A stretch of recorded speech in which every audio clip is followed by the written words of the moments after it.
On this Monday show, we're talking old guys winning big cash, big movers, plus things get spicy with the World of Outlaws. Let's go.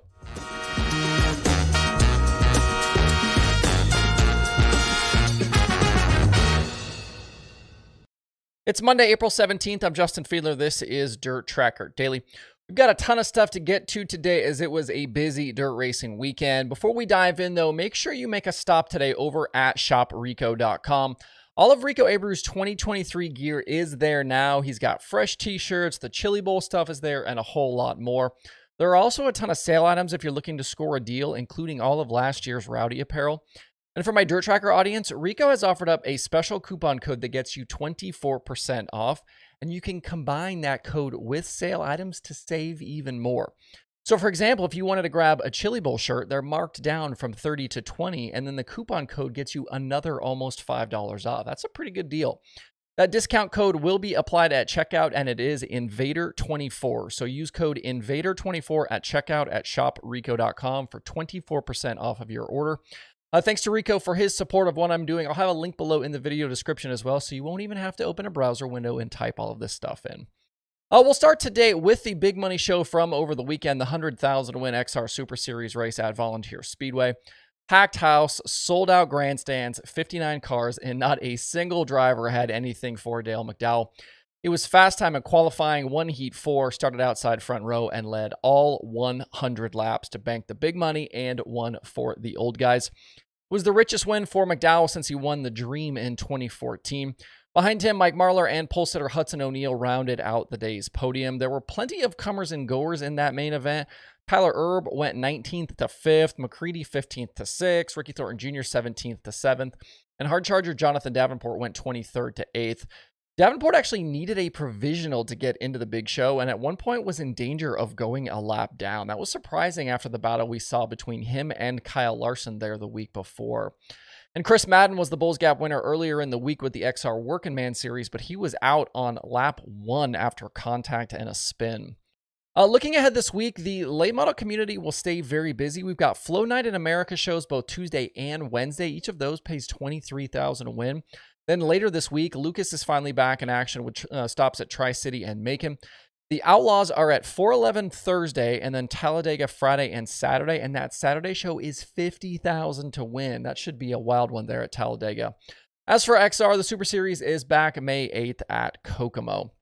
At Pavely this weekend, we only got the Friday show for the World of Outlaws Sprint Cars and the Xtreme Outlaw Midgets. Saturday show was lost to rain. In that Friday Midget feature, both Chase McDermott and Zach Dahm led laps early, but it was Kenan McIntosh who picked up the night's win.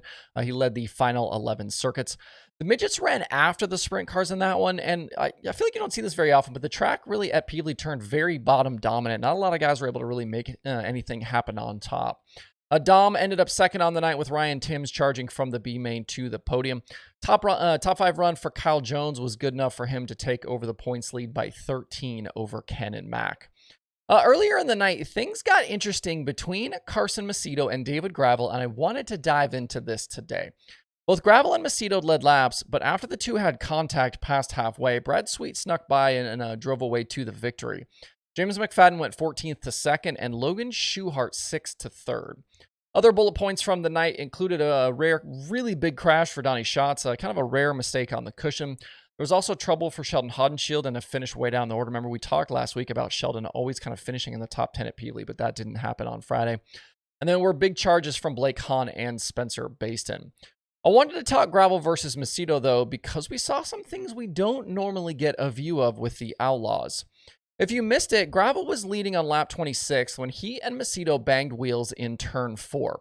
Gravel was trying to work past the lap car of Brock Zierfoss, and the lap before the incident, Gravel entered 3 low and slid all the way to the top. The next lap, though, Gravel stayed middle, and I think Macedo expected him to slide high again like he did the lap before. Macedo had already committed to his line, and the two kind of just met in the middle. Gravel went for a spin and had to go for a trip to the work area to fix a flat left rear. Macedo was able to continue, and he later finished 4th. To me, though, it just looked like a racing deal, but not everyone saw it that way. After the race went checkered, Gravel made it known to Macedo that he didn't appreciate the move. I don't know exactly what went down because Dirt Vision didn't show it, but Johnny Gibson made mention of whatever happened. And I feel like it's pretty rare to see these guys that run up front with the Outlaws get together, but it's even more rare for what transpired afterwards. And that was the public acknowledgement of the issues. Later that night, Gravel, or his social media guy, tweeted out the video of the incident mentioning that it was a tough night, but also using hashtag wrecked and hashtag not clear. It's a pretty clear message from a driver like Gravel, who you rarely see a ton of public emotion from about racing incidents like this. Now, Macedo took a beating on social media from a lot of people. He tweeted out an apology to Gravel and the two team afterwards as well. I think the main takeaway here isn't the incident itself or how you view who's at fault or whatever, but instead what happened afterwards. All of this to me looks like an illustration of how competitive things have gotten, and in turn, guys letting things spill out publicly. Incidents like this usually get handled away from cameras, away from social media, but frustrations pretty clearly boiled over after Friday. The World of Outlaws is a complete dogfight every single night, and with so many fast cars and fast guys, they all know they can't afford to have off nights and bad finishes if they're going to have a shot at this championship. And if things are already to this point and it's only April, buckle up because we could be in for a wild summer. And as long as things don't get ugly on track, I'm here for this. Macedo carries a 12-point lead over Brad Sweet into Knoxville this week with a twofer coming up.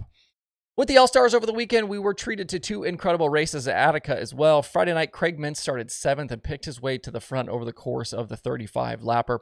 He threw a slider at leader Zeb Wise coming to the white, but it didn't stick. But then coming through 3 and 4 to the checkered, he just got a bit of a better drive than the 26 did. At the line, it was Mintz taking the win by 0.074 of a second over Zeb. Hunter Schoenberg settled for third after leading 27 laps. It was the first All-Star win for Mintz in 11 years. And then Saturday night, thanks to Brent Marks, I had everyone tweeting, don't tell me there's no passing and sprint car racing, just like you see here on the shirt. You can get this shirt over at shop.dirttracker.com. Marcus did not have a good qualifying effort, didn't move forward in his heat race. That left him needing a B-main transfers to start the feature. He was on the move early and often, though. He drove from 20th into the top 10 in just 3 laps. He was then inside the top 5 in 10 laps and then in the mix for the win. Both Kel Thomas and Zeb Wise battled out front as Marks moved through, and the 19 took the lead with 7 to go. In the end, it was Marks winning over Wise and Tyler Courtney. I'm still looking through the database, but it's been a long time since somebody won a sprint car feature with a big series from the B-main. Hat tip to Cale Thomas for leading laps and finishing 4th on Saturday after having engine issues on Friday and not advancing from the B-main. The All-Stars are now off for a couple of weeks. Weekend USAC Sprint Car wins went to CJ Leary. He dominated on Friday at Bloomington. Justin Grant held off Kevin Thomas Jr. at Hobstadt on Saturday. Brady Bacon's 17-race top 10 streak ended Friday at Bloomington with a shredded right rear tire that goes all the way back to August of last year. JG leads the standings right now over Leary and Emerson Axum after the weekend. The sprint cars are back in action April 26th. And then Sunday's Silver Crown race at Terre Haute was pushed back to May 7th because of weather. Other weekend late model winners included Shannon Babb on Friday at 34 Raceway. Saturday's action at 34 was rained out. Corey Hedgecock was an all-star winner at I-75. Kate Dillard and Kyle Beard won Comp Cams shows at 67 and Rocket Raceway Park. Josh Rice was a $10,000 winner at Florence, and Ryan Gustin won the Saturday show at Paragon. Another weekend open wheel action. Lance DeWeese was a Friday night winner at Williams Grove. The Saturday shows at Lincoln and Port Royal were lost to weather. Devin Borden won Sunday at Baps over Kyle Moody. At Tulare in California for the Dennis Roth Classic, Cole Macedo and DJ Neto picked up 360 wins. I don't know how Macedo kept going in that Friday race. He tangled with a lap car and then basically full-on backed it into the turn 1 wall, but somehow kept the car running, drove away from the scene, and kept the lead, and then drove on to the win. The NARC 410 wins on the weekend went to Corey Day Friday. He won it from 11th. Justin Cox went flag to flag on Saturday for the big money. I'll be curious to see how things go in the future between Corey Day and Dominic Scelzi. In that Saturday feature, Day threw a slider at Scelzi from Bakersfield that led to an incident and Scelzi needing a new top wing after getting turned back over. Don't sleep on NARC this season because I think it's going to be spicy all year long. Also, I don't know how you see something like Jared Faria's Scary Fire and still fight against cockpit fire suppressions. This was just the latest example of a fire inside of a sprint car. Faria was lucky that the fire crew was close as he emerged from his sprint car with his legs on fire. He appeared to be okay afterwards, but man, like if you're not required to have one of these things, please look into them. It's a quiet day on the streaming schedule. Just Flow Racing 24/7 and Dirt Vision now coming up today. Things will ramp up tomorrow, though. A lot more coming this week. If you want to see the full daily streaming schedule with links to watch, visit dirttracker.com/watch tonight. Hope you guys have a good Monday out there. We'll be right back here tomorrow.